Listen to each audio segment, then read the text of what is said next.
마태복음 4장 17절 말씀을 가지고 개혁은 회개로부터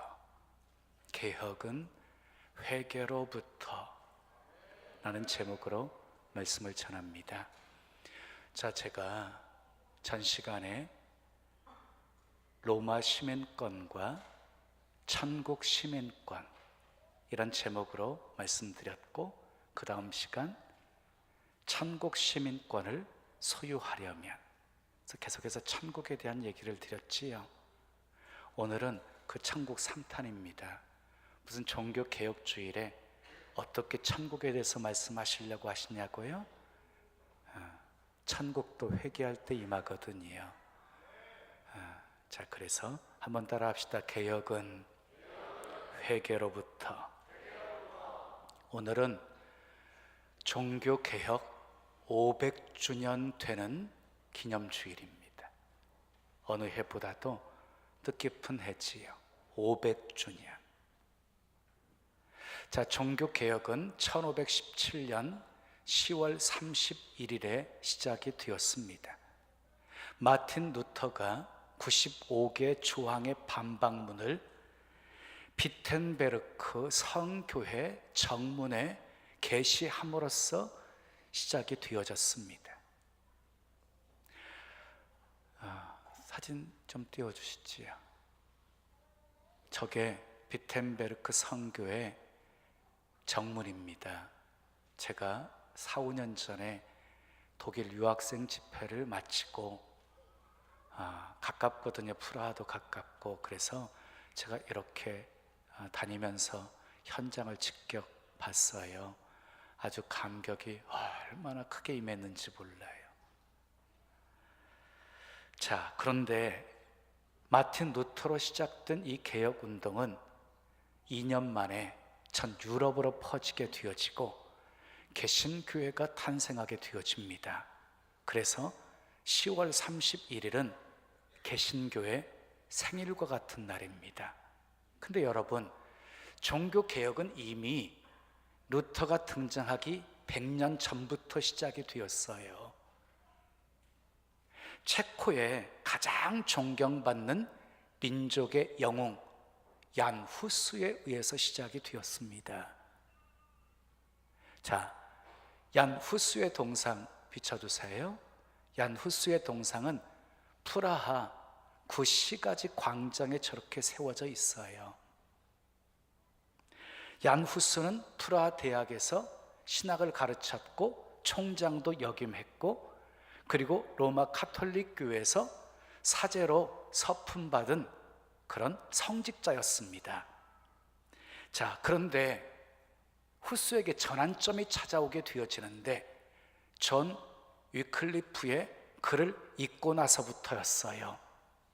존 위클리프는 영국 옥스퍼드 대학에서 명성을 떨치던 그런 교수였습니다.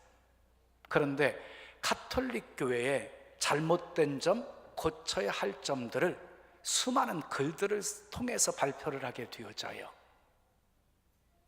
그러니까 위클리프는 종교개혁의 원조였습니다. 원조.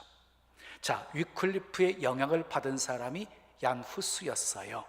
위클리프의 글을 번역해서 사람들에게 보급하기를 시작했고, 성경을 체코어로 번역을 해서 복음을 대중화하는 데 힘쓰게 되어집니다.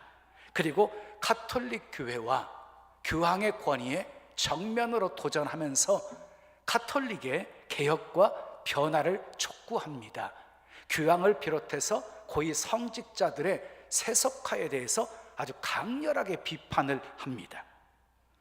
자, 카톨릭 교회가 자신들의 권위에 도전하는 이 얀 후스를 가만 놔둘 리가 없지요.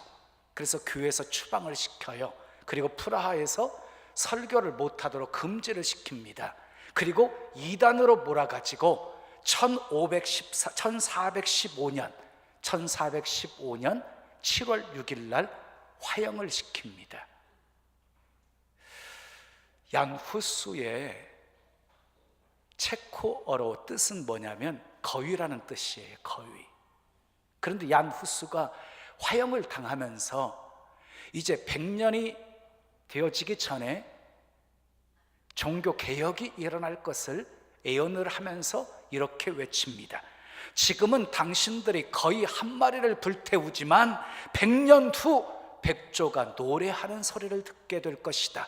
그 백조까지는 불태울 수 없을 것이다. 여러분, 100년 후에 등장한 그 백조는 마틴 루터였습니다. 자, 자신의 죽음이 결코 헛되지 않고 반드시 때가 되어지면 꽃을 피게 될 것이라는 것을 내다보았던 것입니다. 당시에 인쇄술도 없었어요. 손으로 직접, 그러니까 필사하던 시절이었습니다. 인쇄술의 덕을 톡톡히 보았던 마틴 루터와는 달리 이 얀 후스의 저술은 널리 퍼져나가지를 못했어요. 그리고 화형을 당하면서 모든 저술들이 다 불에 타버리게 되어집니다. 후스가 죽고 105년이 흘러서 1520년 2월에 후스의 저술을 읽은 루터가 이렇게 말했습니다. 알든 모르든 우리는 모두 후스파다. 사랑하는 여러분, 우리도 모두 후스파입니다. 그러니까 종교개혁의 여명기에 얀 후스가 있었습니다. 자, 후스의 사상을 한마디로 요약하면 진리의 추구였습니다. 진리의 추구. 그는 이렇게 역설합니다. 크리스찬들이여, 진리를 찾아라. 진리를 찾아라. 그리고 진리의 귀를 기울이라. 그리고 진리를 사랑하라. 진리를 배우라. 죽음을 두려워하지 말고 진리를 말하고 진리를 사수하라. 진리는 교황의 입에서 나오는 것이 아니라 진리는 성경 속에 있다. 그러니까 그의 진리의 기준, 진리의 표준은 바로 성경이었던 것입니다. 자, 오늘날도 얀 후스는 체코 사람들에게 가장 존경받는 인물이고, 그가 화형당했던 7월 6일은 국경일로 지정되어져서 그를 기리고 있습니다. 자, 당시 로마 카톨릭은 썩을 대로 썩어 있었습니다. 그 대표적인 것이 면죄부였습니다. 당시 교황은 레오 10세, 로마에 있는 베드로 성당을 증축하는 데 있어서 재정적인 문제가 발생하게 되어지자 이 면죄부를 고안해낸 것입니다. 성경에 있지도 않는 연옥을 만들어내어서 연옥에 있는 사람들을 위해서 면죄부를 사게 되어지면 돈이 돈께 떨어지는 순간 댕그렁 소리와 함께 연옥에서 나와서 죄사함 받고 천국에 갈 수 있다, 이렇게 가르치게 된 것입니다. 수많은 사람들이 속았습니다. 면죄부를 샀습니다. 독일에서는 테첼이라고 하는 사제가 이 면죄부 판매하는 것을 도맡아서 앞장섰습니다. 그 광경을 지켜보고 있던 마틴 루터가 울분을 참을 수가 없었습니다. 어처구니 없는 거짓말 같은 말에 속아가지고 면죄부를 사기 위해서 줄을 서 있는 사람들이 그렇게 불쌍하게 보였습니다. 그래서 95개 조항의 반박문을 적어서 이 비텐베르크 성교회 정문에 붙이게 된 것입니다. 그런데 그의 행동은 정말 위험한 행동이었습니다. 계란 가지고 바위를 치는 격이었습니다. 그런데 로마서 1장 17절 오직 의인은 믿음으로 말미암아 살리라, 이 말씀을 붙들고 끝까지 싸웁니다. 자, 루터는 개혁하면서 정치적인 방법을 동원하지 않았습니다. 정치적인 구호를 외치지도 않았습니다. 철저하게 성경 중심의 종교개혁이었습니다. 그의 종교개혁의 원리는 세 가지: 오직 믿음, 오직 성경, 오직 은혜였습니다. 자, 그런데 점점 이 오직이라고 하는 단어가 희석되어져 가고 있습니다. 안타깝게도 개혁을 하자고 외쳤던 그 교회가 이제는 개혁의 대상이 되어버리고 말았습니다. 왜 이렇게 되었습니까? 교회가 교회다움을 잃어버렸고, 성도가 성도다움을 잃어버렸고, 목회자가 목회자다움을 잃어버렸기 때문입니다. 여러분, 어느 시대나 부패와 타락은 있었습니다. 그러나 그때마다 개혁의 단초는 한결같이 말씀으로 돌아가는 것이었습니다. 자, 루터도 그랬고 수많은 종교 개혁자들이 외친 것도 말씀으로 돌아가자는 것이었습니다. 말씀으로 돌아가야 하나님께로 돌아갈 수 있기 때문입니다. 여러분, 개혁은 낡은 건축물을 리모델링하는 것이 아닙니다. 시스템을 현대화하는 것이 아닙니다. 개혁은 하나님께로 돌아가는 것입니다. 진리에서 벗어난 것을 바로 잡는 것입니다. 사람이 중심된 교회를 하나님이 중심된 교회로 바꾸는 것입니다. 개혁은 열방을 품는 교회, 열방을 위해서 기도하는 교회, 만민에게 복음을 전파하는 교회, 만민이 기도하는 교회, 그리고 아버지의 마음이 있는 교회로 바꾸는 것입니다. 정권이 바뀔 때마다 단골 메뉴로 등장하는 것이 무엇입니까? 개혁입니다. 개혁. 문재인 정권 들어서서 적폐청산 이래서 외치고 있지요. 그런데 어떻게 되었습니까? 개혁이 완성되어졌습니까? 더 이상 부정도 없고 더 이상 부패도 없는 그런 맑고 밝은 세상이 되어졌습니까? 아닙니다. 그러면 왜 개혁의 구원은 그렇게 많았는데 지금까지도 개혁이 되지 않고 있는 것입니까? 자기 개혁이 없는 사람이 개혁을 부르짖기 때문입니다. 사랑하는 여러분, 개혁은 나로부터 시작이 되어지는 겁니다. 변화된 마틴 루터에 의해서 종교개혁이 일어나게 된 것입니다. 사람들이 가장 듣기 싫어하는 말이 죄라는 말입니다. 자, 성도들이 가장 듣기 싫어하는 설교가 죄를 지적하는 설교라고 합니다. 그래서 어떤 설교사들은 죄라는 직접적이고 노골적인 표현 대신에 인간의 연약함, 부족함, 실수 이런 말로 우회적인 표현을 사용하기도 합니다. 그러나 그것은 옳지 않습니다. 죄를 죄라고 분명히 말할 수 있어야 합니다. 듣기 싫어해도 그리고 기분 나빠해도 죄라고 말해야 됩니다. 왜냐하면 죄 문제를 해결해야 하나님께 나아갈 수 있기 때문입니다. 죄 문제를 해결해야 하나님과의 교제가 이루어질 수 있기 때문입니다. 회개가 교제의 시작입니다. 회개가. 물론 하나님과 교제 없이도 예배할 수 있습니다. 하나님과 교제 없이도 성경 읽을 수 있습니다. 하나님과 교제 없이도 헌신할 수 있고 봉사할 수 있습니다. 그러나 주님과 교제가 없는 사람은 결코 천국의 기쁨을 맛볼 수 없습니다. 감격과 능력을 체험할 수 없습니다. 그냥 죽은 그리스도인으로 살아가는 것입니다. 죽은 그리스도인은 결코 이 세상을 이길 수 없습니다. 그런데 우리 말씀을 들을 때 조심해야 될 것이 있어요. 다른 사람에게 적용시키면 안 돼요. 내게 주시는 하나님의 말씀으로 받으셔야 돼요. 이 말씀은 남편이 들어야 되는데, 이 말씀은 자식들이 들어야 되는데, 이 말씀은 김 집사가 들어야 되는데, 이렇게 말하지 마세요. 여러분, 말씀은 오늘 바로 나에게 주시는 거예요.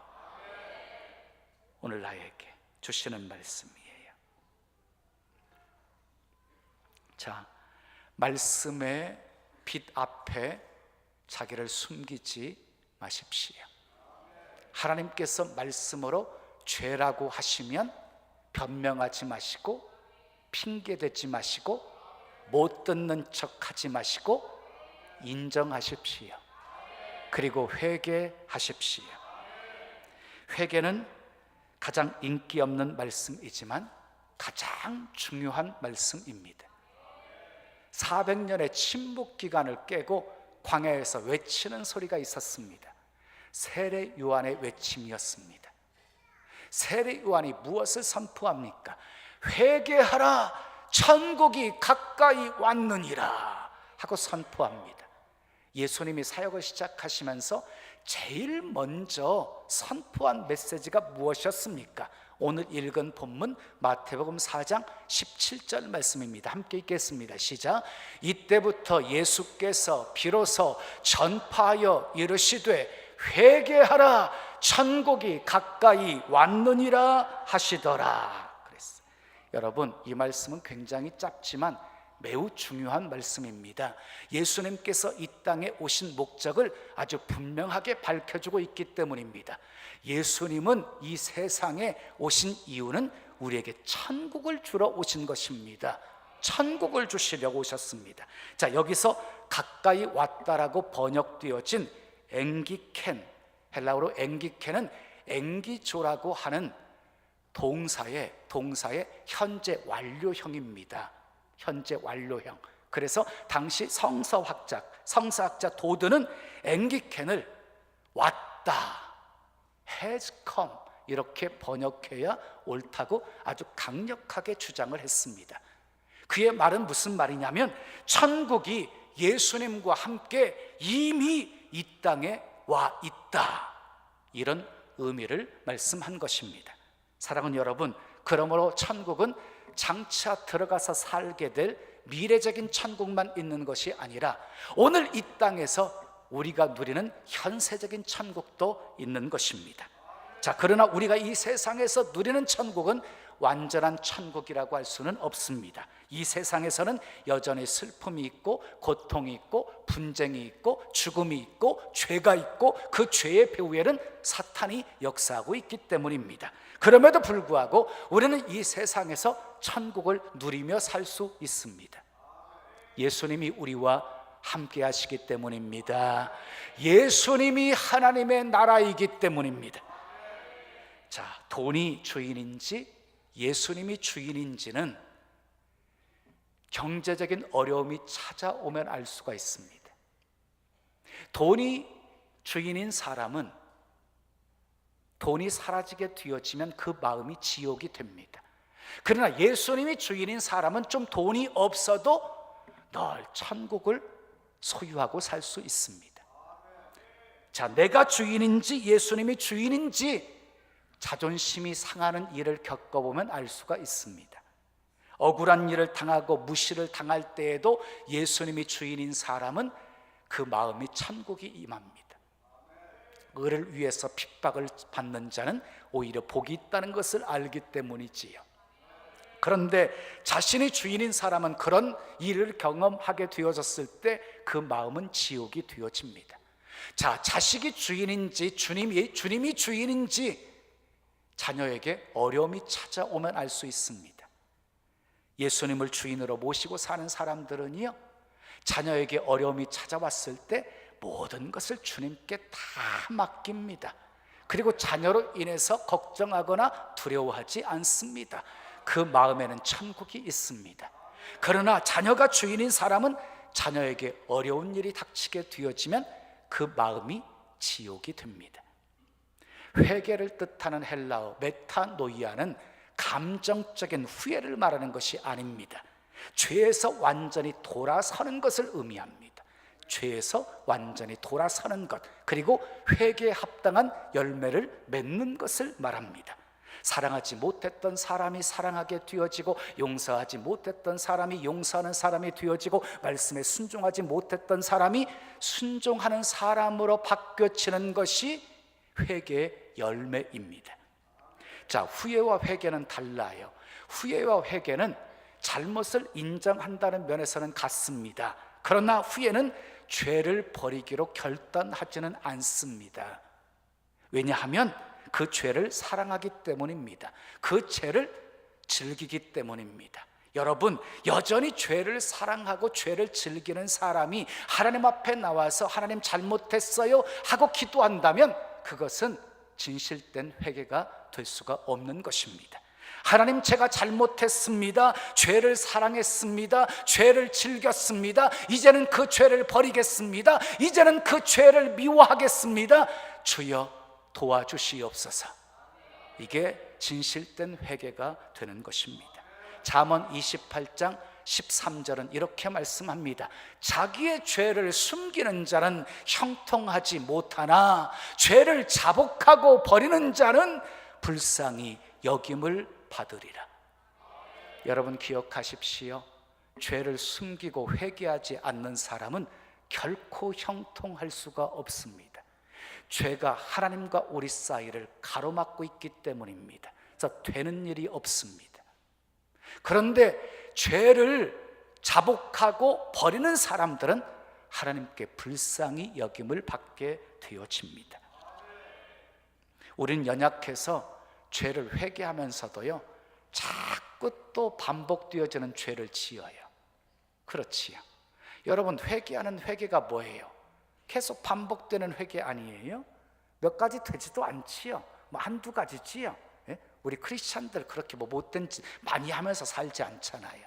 근데 회개하는 거 많지 않잖아요. 하나나 두 가지밖에 안 되잖아요. 근데 계속해서 반복하면서 죄를 짓지요. 연약해서 그러는 거예요. 그러나 아무리 반복해서 짓는 죄라 할지라도 진실하게 회개하잖아요. 그러면 어느 순간에 그 죄가 미워집니다. 예? 그리고 거룩함에 대한 막 갈망이 생깁니다. 거룩하신 예수님을 닮고 싶은 소원이 생깁니다. 이런 마음이 생기면 이제는 죄를 이길 수 있게 되어지는 것입니다. 그러므로 습관적인 죄로 인하여서 낙심하지 마십시오. 습관적인 죄로 인하여서 싸우는 것, 죄와 싸우는 일 결코 포기하지 마십시오. 어떤 흉악한 죄도, 일평생 즐겼던 죄도 우리가 진실하게 회개하기 시작하면 죄를 이길 수 있게 만들어 주시기 때문입니다. 이 믿음으로 죄를 이길 때까지 계속해서 회개하며 사시기를 바랍니다. 그런데 구원파라고 하는 이단은요, 한번 믿음으로 구원받았으면 영원히 구원받는 것이기 때문에 회개할 필요가 없다고 말합니다. 만약 이것이 성경의 가르침이라고 한다면 이보다 무서운 것은 없습니다. 온갖 죄를 다 짓고서도요, 나는 예수 믿고 구원받았으니까 내게는 아무 문제 없어, 이렇게 생각한다고 한다면, 죄를 짓고서도 회개할 줄 모르는 양심이 화인 맞은 사람과 같이 되어버리는 것이지요. 죄를 죄로 여기지 않고 자신은 구원받았다고 말하니 이보다 더 무서운 것이 어디 있겠습니까?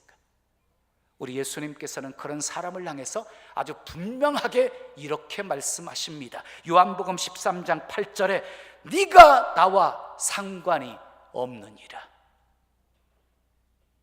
자, 예수님과 우리와의 관계는 십자가로 맺어졌습니다. 십자가에서 예수님과 우리는 하나가 되어진 것입니다. 그래서 사도 바울은 이렇게 고백을 했습니다. 내가 그리스도와 함께 십자가에 못 박혔나니 그런즉 이제는 내가 사는 것이 아니요 오직 내 안에 그리스도께서 사신 것이라. 예수님은 십자가에 못 박히셨습니다. 그런데 성경은 분명히 말하고 있지요. 예수님만 십자가에 못 박힌 것이 아니라 우리도 함께 십자가에 못 박혔다. 그리고 이제는 내가 사는 것이 아니라 내 안에 예수님이 사신다. 이렇게 사도 바울이 지금 고백하고 있는 것입니다. 그러니까 다시 말해서 예수님과 내가 하나가 되었다는 것입니다. 사망에서 생명으로 옮겨졌다는 것입니다. 지옥 백성이 천국 백성 됐다는 것입니다. 이 놀라운 십자가의 은혜가, 이 놀라운 십자가의 구원이, 이 놀라운 십자가의 능력이 누구에게 임하는 것입니까? 누구에게 임합니까? 회개하는 자에게 임합니다. 회개하는 자에게. 자, 예수님은 단순히 죄인을 부르시기 위해서 이 땅에 오시지 않으셨습니다. 죄인을 불러서 회개시키시려고 오셨습니다. 누가복음 5장 31절 32절 말씀 함께 읽습니다. 시작. 건강한 자에게는 의사가 쓸데없고 병든 자에게라야 쓸데가 있나니 내가 의인을 부르러 온 것이 아니요 죄인을 불러서 어떻게 회개시키러 왔노라 그랬어요. 예수님은 죄인을 부르러 오신 것만이 아니에요. 그 죄인을 불러서 회개시키러 오셨다는 것이에요. 자, 사랑하는 여러분, 언제 우리가 예수님의 십자가가 나의 십자가가 되어지고 예수님이 흘리신 그 보혈의 피가 나를 위한 피가 되어지겠습니까? 회개할 때입니다. 나의 죄를 씻기는 능력은 예수님의 피밖에 없기 때문입니다. 나의 죄를 씻기는 예수의 피밖에 없네. 다시 성케 하기도 예수의 피밖에 없네. 예수의 흘린 피 날 희게 하오니 귀하고 귀하다. 예수의 피밖에 없네. 나의 죄를 씻기는 능력은 예수님의 피밖에 없습니다. 믿으시면 크게 아멘 하십시오. 사랑하는 여러분, 답답하십니까? 기쁨을 잃으셨습니까? 눈물이 마르셨습니까? 원망 불평이 입에서 나오고 계십니까? 죄 때문입니다. 회개해야 합니다. 한국교회가 다시 부흥할 수 있는 길, 한 길밖에 없습니다. 회개하여서 첫사랑을 회복해야 됩니다. 회개하고 본질에 충실해야 됩니다. 회개 없는 개혁의 외침 구호 아무 의미 없습니다. 회개 없는 개혁 의미가 없습니다. 회개는 우리를 거룩하게 합니다. 회개는 하나님과의 우리의 관계를 회복시킵니다. 회개는 구원의 감격을 회복시킵니다. 회개는 십자가의 은혜 속에 살게 합니다. 십자가의 은혜로 사는 사람은 모든 것이 감사입니다. 어떤 환경 속에서도 평안을 누립니다. 기쁨이 충만합니다. 감격의 눈물, 회개의 눈물이 마르지 않습니다. 그러나 개혁은 나로부터 시작이 되어야 합니다. 왜 내가 변해야 됩니까? 변화된 사람이 세상을 변화시킬 수 있기 때문입니다.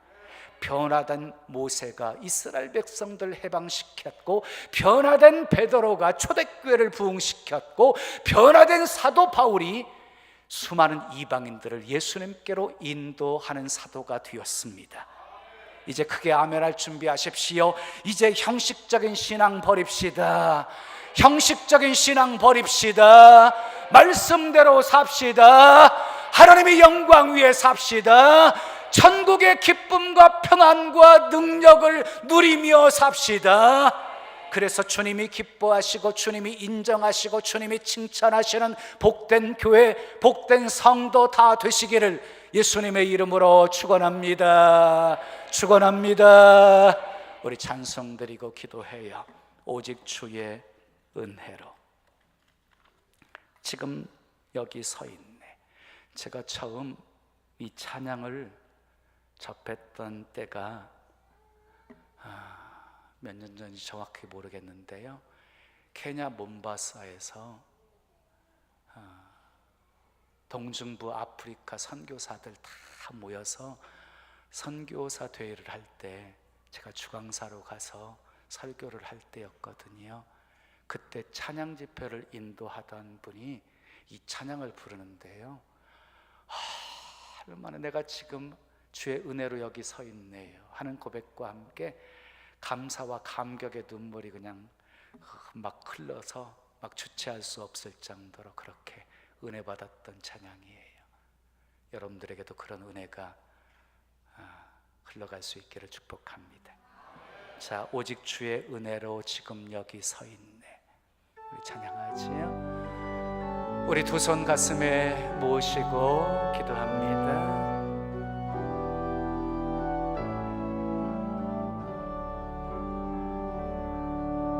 오직 주의 은혜로 지금 여기 서 있네.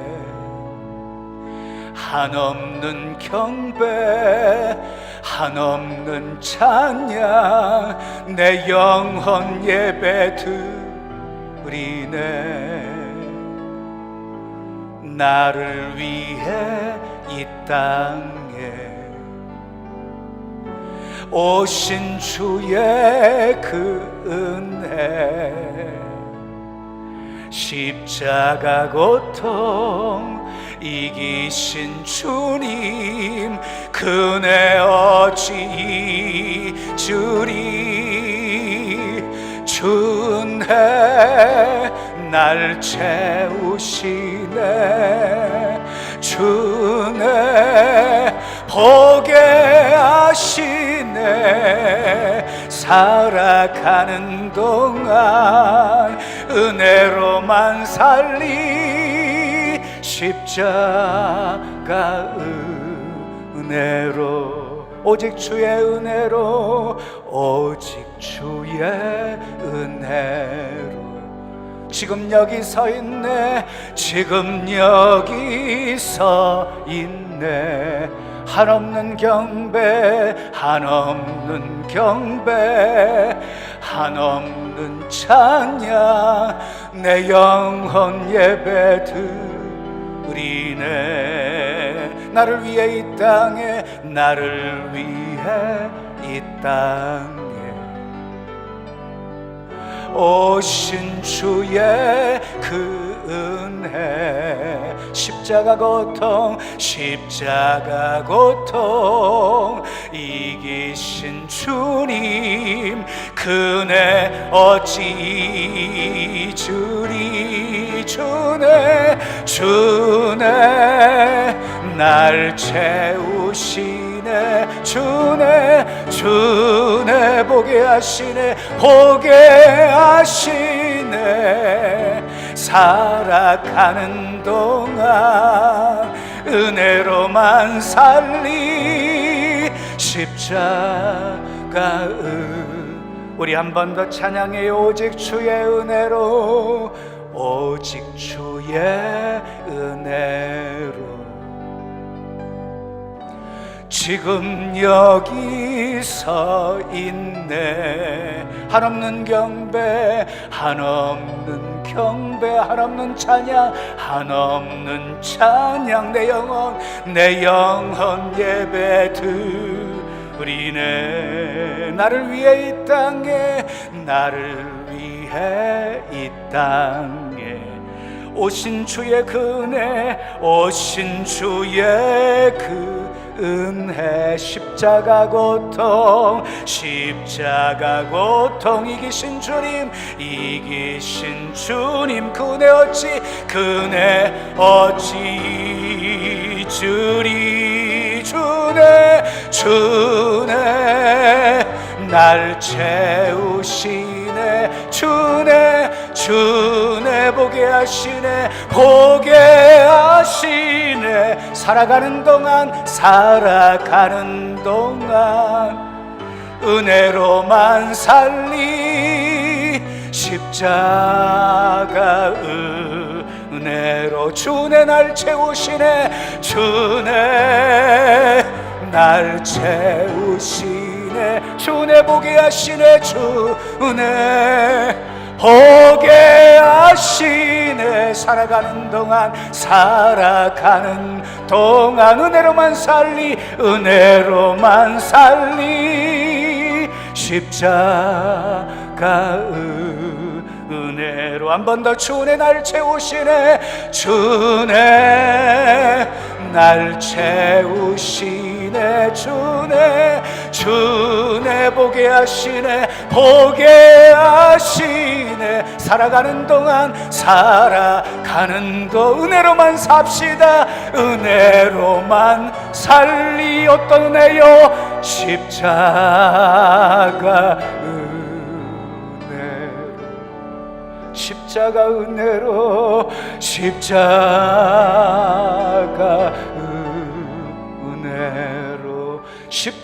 은혜로 십자가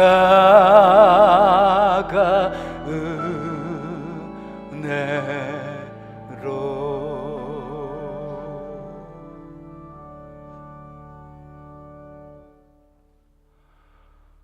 우리 두 손 가슴에 모으신 채로 들으십시오.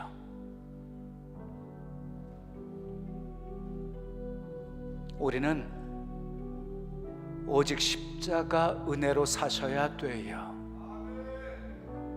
그런데 그 은혜는 회개할 때 주어지는 거예요. 회개 없이 관계 회복 없어요. 회개 없이 구원의 감격 없어요. 회개 없이 천국의 기쁨과 능력을 얻을 수 없어요. 회개할 때 비로소 주님의 십자가가 나의 십자가가 되어지고 주님이 흘리신 보혈의 피가 나를 위한 피가 되어지는 거예요.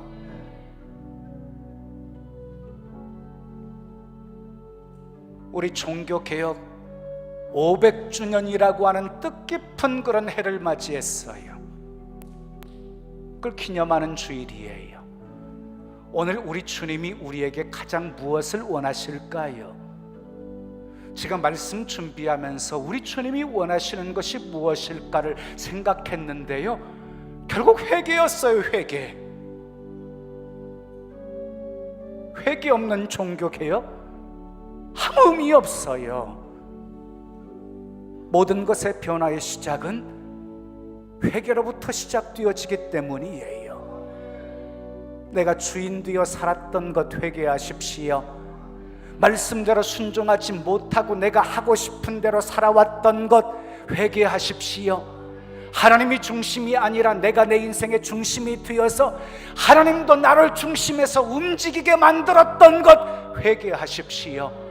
이제는 하나님을 중심으로 주님이 이끄시는 대로 순종하며 움직이고 돌겠다고 결단하시면서 우리 기도하십시오.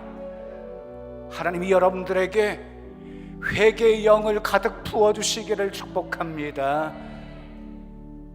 우리 함께 회개하면서 기도하겠습니다. 아버지 하나님, 감사합니다. 내가 주인 되어 살았던 인생, 이제 하나님을 주인으로 모시고 살겠습니다.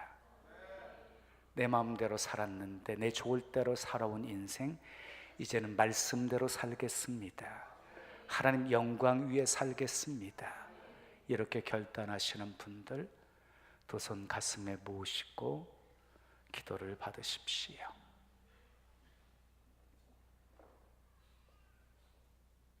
종교개혁 500주년 기념주일에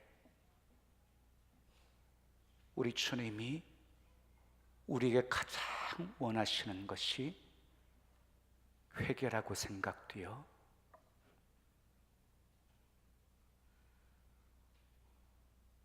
말씀을 선포했습니다. 모두 내게 주시는 하나님의 말씀으로 받았습니다. 개혁은 나로부터 시작입니다. 왜 변해야 되는지, 변해야 세상을 변화시킬 수 있기 때문입니다. 교회다운 교회로, 성도다운 성도로, 목회자다운 목회자로 다시 거듭나도록 하나님 은혜 베풀어 주시옵소서. 회개가 가득한 한국교회가 되게 해 주시옵소서. 그래서 다시 허락하시는 놀라운 부흥이 교회마다 일어날 수 있게 도와 주시옵소서.